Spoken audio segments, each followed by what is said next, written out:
Everything is red goes up. How can it run? So,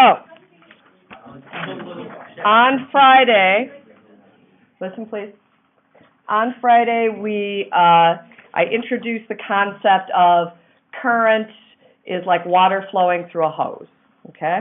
Right. And we may or may not have defined this, so I'm going to do that right now. What you do?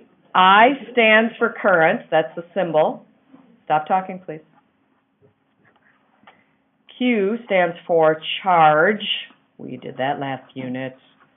And T stands for time. So this should make sense. Current is the rate at which charge flows. And as you know, it's not charge, it's not like actual electrons marching down a wire. It's the energy that flows on the medium of that free C of E charges in conductors, okay? So current is flowing charge, and when I say that, it's a bit loosely defined, it's really energy. So does the energy transfer from each electron? Yeah, but it's not like a domino effect. It's instantaneous, so it's basically that energy is traveling through all of the electrons at the same moment or at the speed of light, So the technically. electrons are basically the medium that it's traveling. Yes. Of course. The units are coulombs per second, or what's the abbreviation? Joules. Nope. Kilowatt per Amps. square meter. Amperes. Oh, Amps, yep. Oh, yeah. chemistry. Yes. Covered by the- Amps is what we usually say, and the abbreviation is capital A. That's the unit. So you put A as the unit? Yep. Voltage is like electrical pressure. Remember, we're using this analogy of water flowing through a hose. So voltage is like the pressure that forces the water through the hose. Wait, what did that do there? Oh, Yep. Electrical pressure is voltage. The units are volts. Capital V. So volts. I get that. And the third important piece to this puzzle is resistance.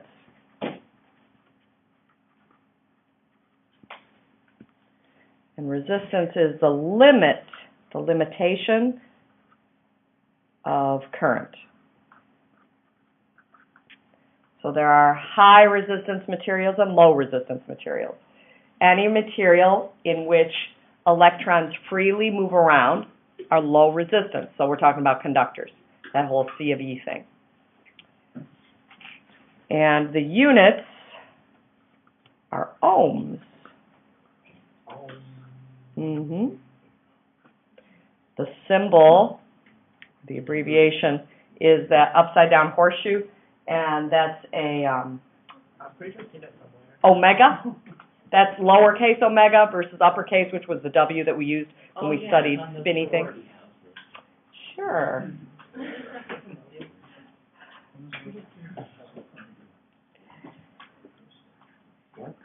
These three factors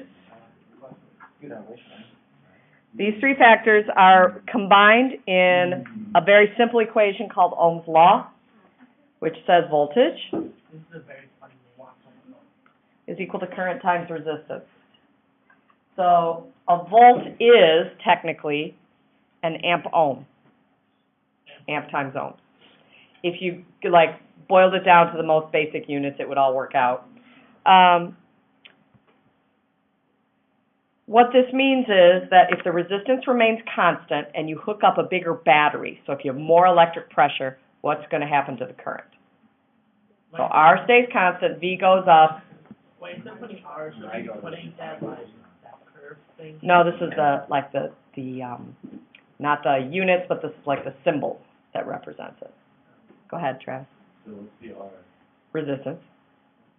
Why do you not press the I just know that Travis. Listen to your classmates. Varun asked that question 5 seconds ago. Where's the front of the NEC quietly? I heard every word. Yeah, this is, Wow, thanks, Graham. if you stop yakking, hey, you know, usually sitting in the front and center takes care of this issue. So here's the question. If resistance of a material stays constant and we increase the electrical pressure, what happens to the amount of current that's pushed? It goes up. So these are directly related, okay? If the voltage stays constant, so I leave the battery the same, and the resistance goes up, what'll happen to the current flow? Decrease, right? So these two are inversely related. And that should make sense on an intuitive level. If I kink the hose, I'm going to get less water, right? If I turn up the pressure, and it's the same hose, I get more current. Okay? Now, there are factors that affect resistance.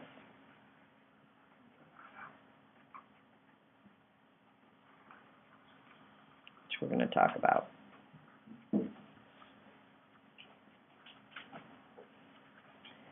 Factors that affect resistance. We talked a little bit about this on Friday. How about the diameter of the hose? Yeah. We'll call it a conductor in this case instead of a hose, but Graham is correct. The diameter of the conductor, bigger is better.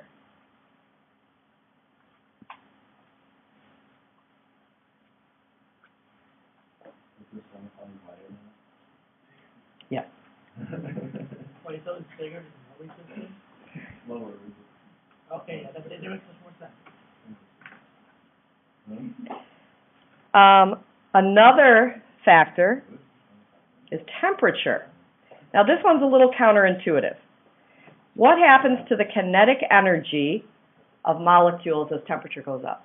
It increases. Yep, it increases. And one would think more kinetic energy would make current flow faster. And that would be true if we didn't have this going on.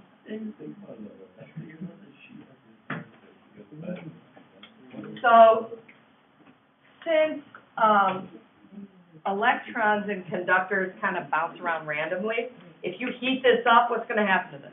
It's gonna bounce around faster. Yeah, more random, faster bouncing. That girl stopped talking too. Arthie, you are the queen of this, and it's disrespectful.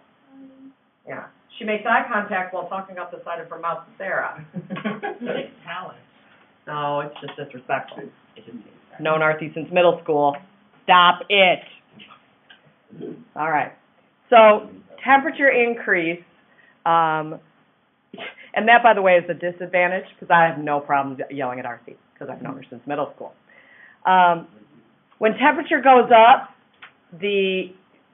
that's good, because more kinetic energy, better, but because of that random motion, it's actually bad. So bad beats good in this case.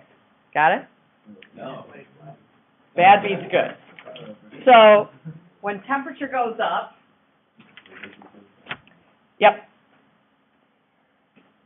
No, resistance goes up.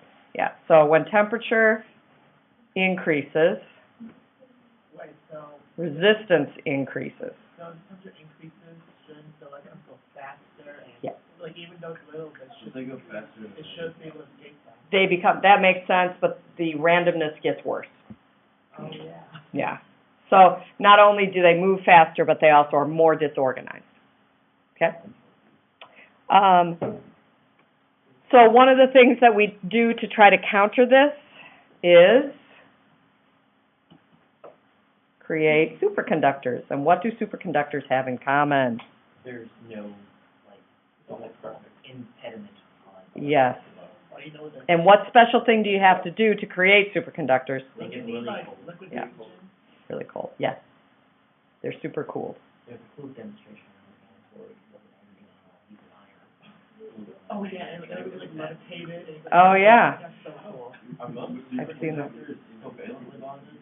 Yeah, superconductors are weird. They're, some carbon fibers are really good superconductors, and that's like, you know, carbon. It's all about the covalent bonds, right? Which is not that whole sea of E. So superconductors kind of break the rules. when you supercool certain materials, including ceramics, Right. right? So like, if I take my dinner plate and stick it into a circuit, as long as it's really cold, it'll work. Well, not exactly like that. But the materials that actually work at these supercooled conditions are surprising, are kind of counterintuitive. Tom? Bless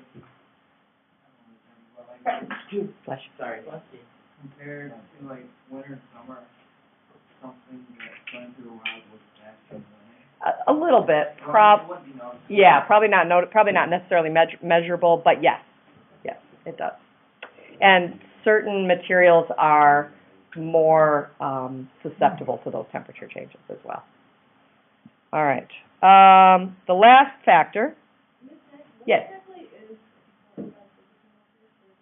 They almost have an infinitely low resistance, so it allows for like instantaneous travel. They very, very little energy loss. One of the reasons for weird voltages, who knows the voltage that comes out of an outlet? What's the rating, the number value? 120, 110, 120, yep. The historical reason for that kind of strange number was it rounded to 100, and that extra 10 volts was usually lost in the transmission process. So there is energy loss in electrical transmission. All right, last factor, length. Question? Yeah. You know like how like our wall plugs have 3 prongs? How come some plugs have the 3 prongs and some have 2? All plugs will work with 2 prongs? Was it this class where they were asking if you, yeah, that's great, okay. Yeah, that's right. All plugs will work with 2 prongs. The third prong is the ground, and that's just a safety device. So the 2 vertical holes that's the energy delivery part of it. That's like completing the circuit. So length, longer, less current. And this, get it over with, come on.